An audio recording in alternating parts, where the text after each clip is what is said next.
السلام علیکم ورحمۃ اللہ وبرکاتہ۔ رب اشرح لی صدری ویسر لی امری واحلل عقدۃ من لسانی یفقہوا قولی۔ جی سامعین، آج کا پھر ہمارا ترجمہ سورہ آل عمران کا ہوگا۔ امید کرتی ہوں آسان لفظوں میں کیا ہوا ترجمہ آپ کی سمجھ میں ضرور آتا ہوگا۔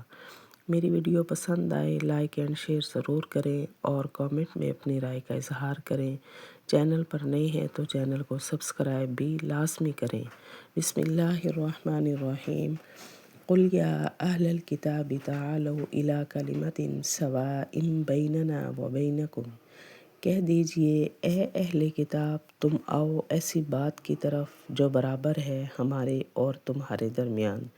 کیا برابر ہے؟ اللہ نعبد الا اللہ، کہ نہ ہم عبادت کریں مگر اللہ ہی کی، ولا نشرک بہ، اور نہ ہم شریک ٹھہرائیں اس کے ساتھ شیئن، کچھ بھی، ولا یتخذ، اور نہ بنائے بعضنا بعضاً، ہمارا بعض کو رب، من دون اللہ، اللہ کو چھوڑ کر، یعنی اہل کتاب کو جن کے اوپر کتابیں نازل ہوئی ہیں ان کو پکار کر کہا جا رہا ہے کہ تم ایسی بات کی طرف آؤ جو ہمارے یعنی مسلمانوں مومنوں کے درمیان اور تمہارے درمیان برابر ہے۔ کیا ہے کہ تمہیں بھی کہا گیا ہے اور ہمیں بھی کہ اللہ کے علاوہ کسی کی عبادت نہ کریں، اللہ کے ساتھ کسی کو شریک نہ ٹھہرائیں، اور ہم ایک دوسرے کو خدا بھی نہ بنائیں اللہ کو چھوڑ کر۔ ہمارا خدا کون ہے؟ صرف خدا ہے۔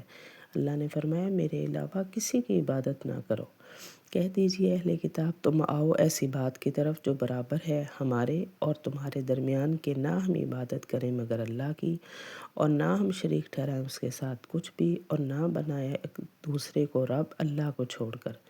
فَإِن تَوَلَّوْا، پس اگر تم پھر گئے، پس فَقُولُوا، اشہدوا، پس تم کہو گواہ رہنا کہ بے شک ہم مسلمان ہیں۔ یعنی اگر وہ پھر گئے، اگر اپنی تمہاری بات وہ نہ مانے، اپنی بات سے وہ پھر گئے، تو پھر تم کہنا کہ بھائی گواہ رہنا کہ ہم تو مسلمان ہو چکے ہیں، ہم تو ایمان لا چکے ہیں، ہم مومن ہیں، تم ہماری باتوں میں نہیں آئے۔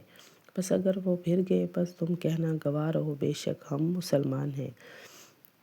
یا اہل الکتاب لم تحاجون، اے اہل کتاب کیوں تم جھگڑا کرتے ہو فی ابراہیم، حضرت ابراہیم علیہ السلام کے بارے میں، وما انزلت التوراۃ والانجیل، اور نہیں نازل ہوئی تورات اور انجیل مگر من بعد، اس کے جانے کے بعد، یعنی حضرت ابراہیم کو بیچ میں کیوں لاتے ہو، ان کے بارے میں کیوں جھگڑا کرتے ہو؟ کیونکہ تورات اور انجیل تو ان کے جانے کے بعد یعنی بہت بعد نازل ہوئی، تو تم ان کو کیوں جھگڑا بناتے ہو؟ اہل کتاب کیوں تم جھگڑتے ہو حضرت ابراہیم علیہ السلام کے بارے میں، اور نہیں نازل ہوئی تورات اور انجیل مگر ان کے جانے کے بعد؟ افلا تعقلون، کیا بس تم عقل نہیں رکھتے، سوچ نہیں رکھتے اس بات کی؟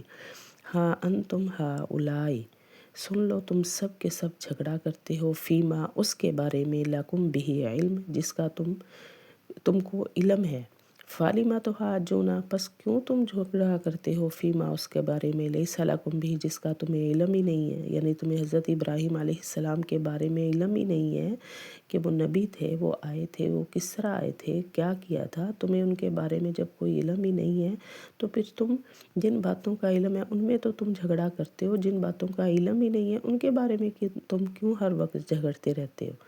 تم سب کے سب جھگڑتے ہو اس کے بارے میں جس کا تم کو علم ہے، بس کیوں تم جھگڑتے ہو اس کے بارے میں جس کا تمہیں علم نہیں ہے؟ واللہ یعلم وانتم لا تعلمون، اور اللہ جانتا ہے اور تم نہیں جانتے، یعنی تمہارے بارے میں بھی، حضرت ابراہیم کے بارے میں بھی اللہ سب جانتے ہیں، تم نہیں جانتے، تم تو وہی جانتے ہو جو تمہارے سامنے ہے، اور اللہ جانتا ہے اور تم نہیں جانتے۔ ما کان ابراہیم، نہیں تھے حضرت ابراہیم علیہ السلام یہودی، ولا نصرانی، اور نہ عیسائی، یعنی نہ تو وہ تورات والے تھے، نہ وہ انجیل والے تھے، نہ یہودی تھے، نہ عیسائی تھے، ولیکن کان حنیفا مسلما، اور لیکن وہ خالص تھے، مسلمان تھے، یعنی وہ سب دینوں سے بیزار تھے، وہ مسلمان تھے۔ نہیں تھے حضرت ابراہیم علیہ السلام یہودی اور نہ عیسائی، اور لیکن تھے وہ مسلمان، اور نہیں تھے وہ من المشرکین، مشرکوں میں سے، یعنی وہ مشرک بھی نہیں تھے، نعوذ باللہ، وہ ایک نبی تھے، پیغمبر تھے وہ۔ انا اول الناس بابراہیم، بے شک زیادہ مناسبت لوگوں کو حضرت ابراہیم سے ان لوگوں کو تھی جنہوں نے ان کی پیروی کی، یعنی حضرت ابراہیم علیہ السلام کے قریب کون سے لوگ تھے؟ جنہوں نے حضرت ابراہیم علیہ السلام کی پیروی کی، ان کی دین پر ایمان لائے۔ بے شک زیادہ مناسبت حضرت ابراہیم سے ان لوگوں کو تھی جنہوں نے ان کی پیروی کی، اور اس نبی کو اور وہ لوگ جو ایمان لائے، یعنی نبی کو بھی اور جو لوگ ایمان لائے۔ واللہ ولی المؤمنین، اور اللہ ولی ہے مومنوں کا۔ ودت طائفۃ من اہل الکتاب، اور چاہتی ہے ایک جماعت اہل کتاب میں سے، لو یضلونکم، کہ کسی طرح وہ تم کو گمراہ کر دے۔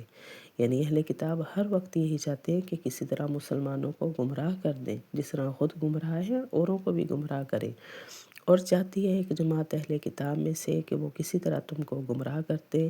وما یضلون الا انفسہم، اور نہیں وہ گمراہ کرتے مگر اپنے ہی جانوں کو، اور وما یشعرون، وہ اس بات کا شعور نہیں رکھتے، یعنی ان کو نہیں پتہ کہ ہم کسی کو گمراہی میں ڈالنے سے خود زیادہ سے زیادہ گمراہ ہوتے جا رہے ہیں۔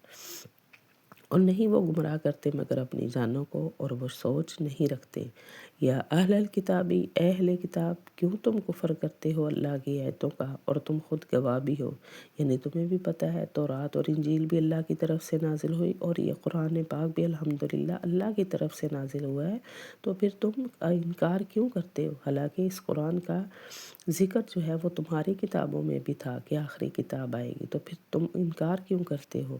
اے اہل کتاب، کیوں تم انکار کرتے ہو اللہ کی آیتوں کا، اور تم خود گواہ ہو۔ یا اہل الکتاب لم تلبسون الحق، اے اہل کتاب کیوں تم ملا دیتے ہو سچ کو جھوٹ کے ساتھ، وتکتمون الحق، اور تم چھپا لیتے ہو سچ کو، اور تم جانتے ہو۔ یعنی جھوٹ اور سچ کو آپس میں ملا کے غلط سلط کر کے لوگوں کے سامنے بیان کرتے ہو، جو سچ ہے اس کو چھپا لیتے ہو، جھوٹ کو ظاہر کر دیتے ہو۔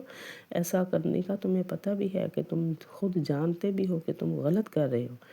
اے اہل کتاب کیوں تم ملا دیتے ہو سچ کو جھوٹ کے ساتھ، اور تم چھپا لیتے ہو سچ کو، اور تم جانتے بھی ہو۔